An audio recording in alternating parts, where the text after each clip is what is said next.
ശ്രീത്ത്, ഇപ്പോൾ അമേരിക്കയിലെ പ്രസിഡന്റ് ബൈഡനാണല്ലോ. ഇപ്പോൾ 20-ാം തീയതി മുതലാണ് നമ്മുടെ ട്രംപ് അധികാരത്തിൽ വരുന്നത്.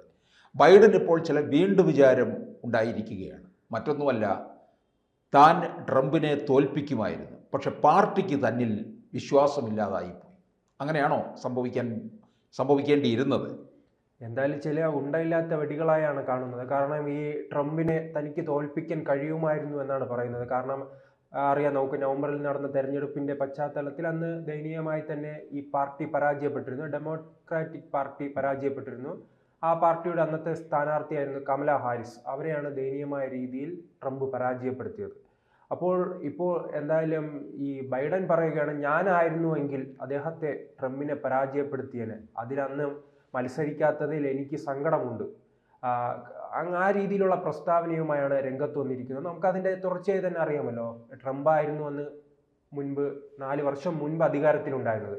4 വർഷം മുൻപ് ട്രംപ് അധികാരത്തിൽ വന്നു. അതിനു മുമ്പും മറ്റൊരു ചരിത്രമുണ്ടല്ലോ, ഈ ട്രംപ് വിജയിക്കില്ല എന്നായിരുന്നു പലരും പറഞ്ഞത്. അന്ന് ഹിലരി ക്ലിന്റൺ ആയിരുന്നു എന്തോ ഇവർക്കെതിരെ മത്സരിക്കുന്ന ഒരു സാഹചര്യം ഉണ്ടായിരുന്നു. അപ്പോഴെല്ലാം സർവേ ഉൾപ്പെടെ പറഞ്ഞിരുന്നു ട്രംപ് അധികാരത്തിൽ വരില്ലെന്ന് പറയുമ്പോഴാണ് എല്ലാവരെയും ഞെട്ടിച്ചുകൊണ്ട് ട്രംപ് അധികാരത്തിൽ വന്നത്.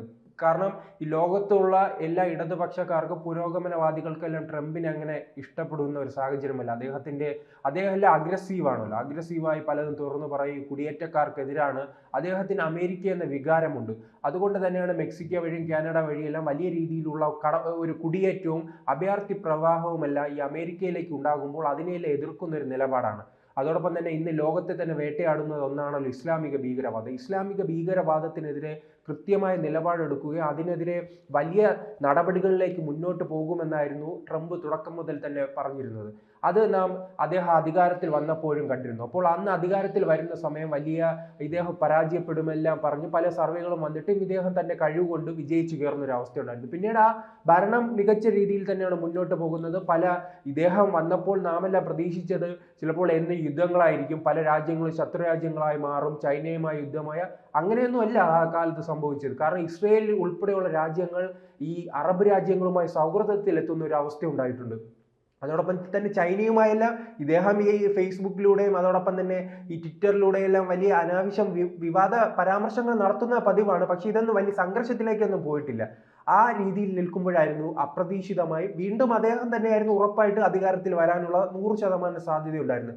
ആ സമയത്താണ് ഈ കോവിഡിന്റെ കടന്നുവരവ്. കോവിഡിന്റെ കടന്നുവരവോടുകൂടി തന്നെ ലോകം അടച്ചുപൂട്ടപ്പെട്ടു. അമേരിക്ക അറിയാമല്ലോ, ഒരു വലിയ സാമ്പത്തികമായി തന്നെ വ്യവസായപരമായും മുന്നോട്ട് നിൽക്കുന്ന ഒരു രാജ്യത്ത് ഇത്തരം കോവിഡ് വന്നപ്പോൾ ആ രാജ്യം പൂർണ്ണമായി തന്നെ ഈ അടച്ചിടുന്ന ഒരു സാഹചര്യം ഉണ്ടായപ്പോൾ ആ രാജ്യത്ത് ഈ ട്രംപിനെതിരായ ഒരു ഭരണവിരുദ്ധ വികാരമുണ്ടായി. അതുകൊണ്ടാണ് ആ ഭരണവിരുദ്ധ വികാരം മുതലെടുത്താണ് ട്രംപ് വിജയിച്ചത്. അല്ലാതെ ഇദ്ദേഹം പ്രായത്തിൽ നോക്കുകയാണെങ്കിലും അന്ന് തന്നെ എല്ലാവരും പറഞ്ഞു ഇദ്ദേഹം പ്രായമുള്ള ഒരു വ്യക്തിയാണ് ജോ ബൈഡൻ. അന്ന് തന്നെ ഈ വിമർശനം ഒരു ഉറക്കം തൂങ്ങി നയമായിരുന്നു അദ്ദേഹത്തിന് ഉണ്ടായിരുന്നത്. അതെ, അതിനുശേഷമായിരുന്നു അപ്പോഴും എല്ലാവരും വിചാരിച്ച് 2ാമത്തെ തവണയും ട്രംപ് അധികാരത്തിൽ വരുമെന്നായിരുന്നു. പക്ഷെ എല്ലാവരും ഞെട്ടിച്ചുകൊണ്ട് ഈ ഞാൻ പറഞ്ഞ ഈ ഭരണവിരുദ്ധ വികാരമുണ്ടല്ലോ, ആ ഭരണവിരുദ്ധ വികാരം ഉള്ളത് കൊണ്ട് ഈ ട്രംപിനെ പരാജയപ്പെടുത്തിക്കൊണ്ട് ബൈഡൻ അധികാരത്തിൽ വന്നു. പിന്നീട് അമേരിക്ക ഉണ്ടോ എന്ന് തന്നെ നമുക്ക് സംശയമാണ്.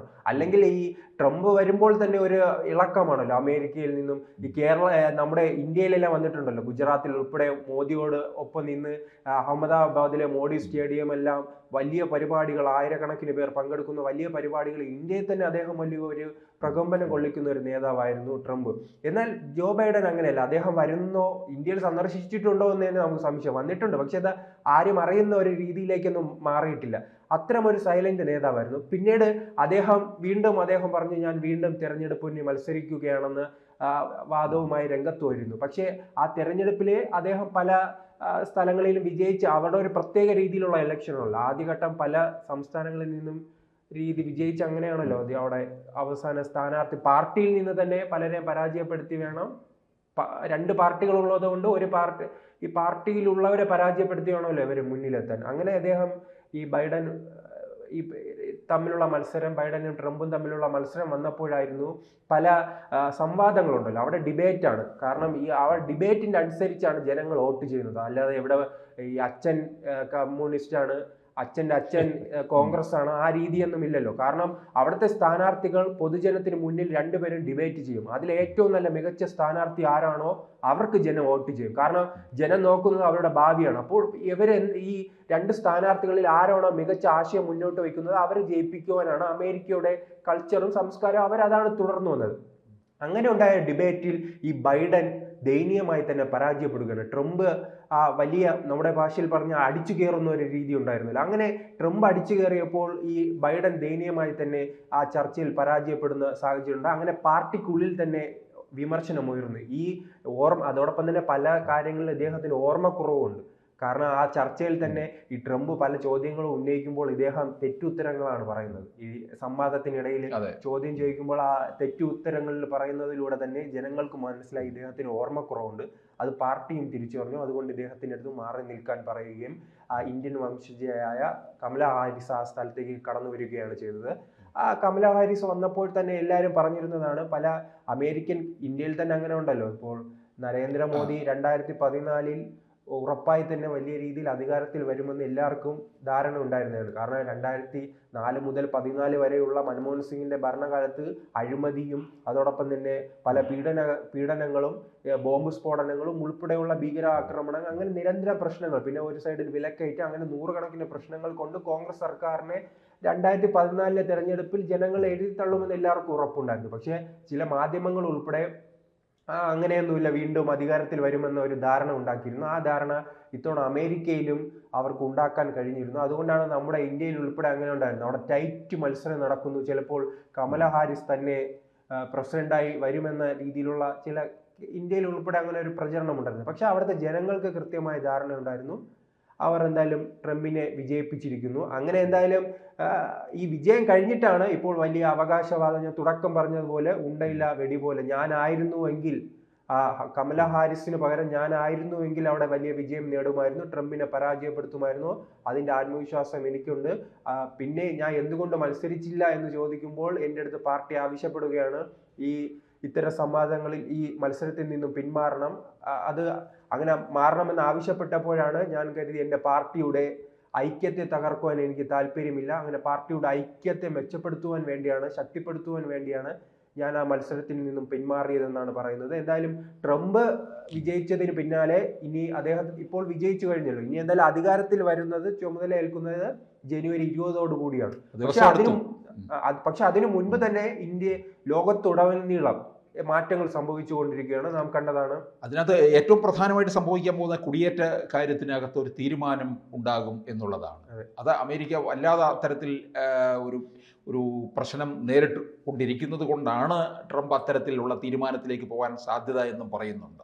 അത് തീർച്ചയായും അത് അമേരിക്ക മാത്രമല്ല, യൂറോപ്യൻ രാജ്യങ്ങളിൽ പലയിടങ്ങളിലും ഇത്തരം കുടിയേറ്റവുമായി ബന്ധപ്പെട്ട് വലിയ പ്രശ്നം നടക്കുകയാണ്. പ്രത്യേകിച്ച് പശ്ചിമേഷ്യയിൽ നിന്നും, അതോടൊപ്പം തന്നെ പശ്ചിമേഷ്യയിലേക്ക് വർഷങ്ങൾക്ക് മുൻപ് കുടിയേറിയവരെല്ലാം ഈ ജർമ്മനി, ഫ്രാൻസ് ഉൾപ്പെടെയുള്ള രാജ്യങ്ങളിലെല്ലാം തിങ്ങിപ്പാർക്കുന്നുണ്ട്. അവിടെയെല്ലാം ഇപ്പോൾ ശക്തമായ നിയമങ്ങൾ വന്നിട്ടുണ്ട്. കാരണം ഈ കുടിയേറ്റം അനുഭവിക്കുന്നുണ്ട്, ഇന്ത്യയിലോട്ട് ബംഗ്ലാദേശിൽ നിന്നും മറ്റുമൊക്കെ റോഹിംഗ്യ മുസ്ലിങ്ങൾ ഉൾപ്പെടെ. നാം നമ്മ എന്ത് പറഞ്ഞാലും മോദിയെ വർഗീയമായി മാത്രമാണ് ചിലർ കാണുന്നത്. റോഹിംഗ്യ മുസ്ലിം, അതോടൊപ്പം തന്നെ ബംഗ്ലാദേശിൽ നിന്നുള്ള മുസ്ലിം എല്ലാവരെയും പുറത്താക്കുന്ന മോദി എന്ന് പറയുന്നവർ തന്നെ മറ്റൊരു കാര്യം ചിന്തിക്കണം. നാം എന്ത് കേസുകൾ എടുത്താലും, എന്ത് ക്രിമിനൽ പ്രവർത്തനം എടുത്താലും കൂടുതലും പങ്കെടുക്കുന്നവർ ഇത്തരക്കാരാണ്. അതുകൊണ്ട് ആ രാജ്യങ്ങളെ കുറ്റപ്പെടുത്താൻ കഴിയില്ല. നാം ജർമ്മനിയിലേക്ക് അന്നൊരു സംഭവം കണ്ടല്ലോ, ഇത്തരത്തിൽ കുടിയേറുന്നവരാണ് അവിടെ നിരന്തരം. ഈ ഫ്രാൻസിലുണ്ടായിരുന്നു. ഈ ഫ്രാൻസിലെ മുൻകാലത്ത് വലിയ രീതിയിൽ തന്നെ കുടിയേറ്റത്തിനും ഈ അഭയാർത്ഥികൾക്ക് സഹായമൊരുക്കിയ രാജ്യമാണ്. പിന്നെ എന്തുകൊണ്ട് ആ രാജ്യങ്ങൾ മാറി ചിന്തിക്കുന്നു എന്ന് ചോദിക്കുമ്പോഴാണ് ഇത്തരക്കാർ ആ രാജ്യത്ത് വന്നുണ്ടാക്കുന്ന അനാവശ്യമായ പ്രശ്നങ്ങളാണ്. എല്ലാ രാജ്യങ്ങളും സ്വന്തം സുരക്ഷിതത്വമല്ല ഉറപ്പിക്കുന്നത്. ഇപ്പൊ നമ്മുടെ സ്വന്തം വീട്ടിൽ തന്നെ നമുക്ക് കിടന്നുറങ്ങാൻ വേണ്ടിയില് നമുക്ക് സ്വസ്ഥമായി കിടക്കുക, അല്ലാതെ ഇപ്പോൾ ഒരു വെള്ളമടിച്ച് മറ്റുള്ള ഒരാളെ കൊണ്ടുവന്ന് അനാവശ്യമായി കിടത്തി തലവേദനയാകുമോ? ആ രാജ്യങ്ങൾ അത്തരത്തിലൊരു തലവേദനയായി ഇവരെ കൊണ്ട് മാറിയിട്ടുണ്ട്. അപ്പോൾ അവർ കടുപ്പിച്ചപ്പോൾ ഈ രാജ്യം നിന്നും ഈ കാനഡ വഴിയും മെക്സിക്കോ വഴിയും എല്ലാം വലിയ രീതിയിലുള്ള കുടിയേറ്റം അമേരിക്കയിൽ നടക്കുകയാണ്. എന്തായാലും അതിൻ്റെ ഈ ട്രംപ് വരുന്നതിൻ്റെ മാറ്റങ്ങൾ പല രീതിയിൽ കാണുന്നു. അത് കാനഡയിലാണ് അതിൻ്റെ തുടക്കം കണ്ടിരിക്കുന്നത്. അവിടുത്തെ ട്രൂഡോ തന്നെ രാജിവെച്ചിരിക്കുന്നു. അങ്ങനെ ചിലപ്പോൾ പലരും രാജിവെക്കും, പല യുദ്ധങ്ങളും അവസാനിക്കും, ചിലപ്പോൾ പല യുദ്ധങ്ങളും തുടങ്ങും. ഇനിയൊരു ട്രംപിൻ്റെ മറ്റൊരു യുഗമാണ് ഉണ്ടാകുന്നത്. കഴിഞ്ഞ 4 വർഷം ഒരു അഗ്രസീവ് അല്ലാത്ത സാറ് പറഞ്ഞതുപോലെ ഒരു മൗനത്തിലുള്ള ഒരു ഭരണമാണ് ഉണ്ടായിരുന്നത്. അതിൽ നിന്ന് മാറ്റി പുതിയൊരു യുഗത്തിലേക്കായിരിക്കും അമേരിക്ക നീങ്ങുക.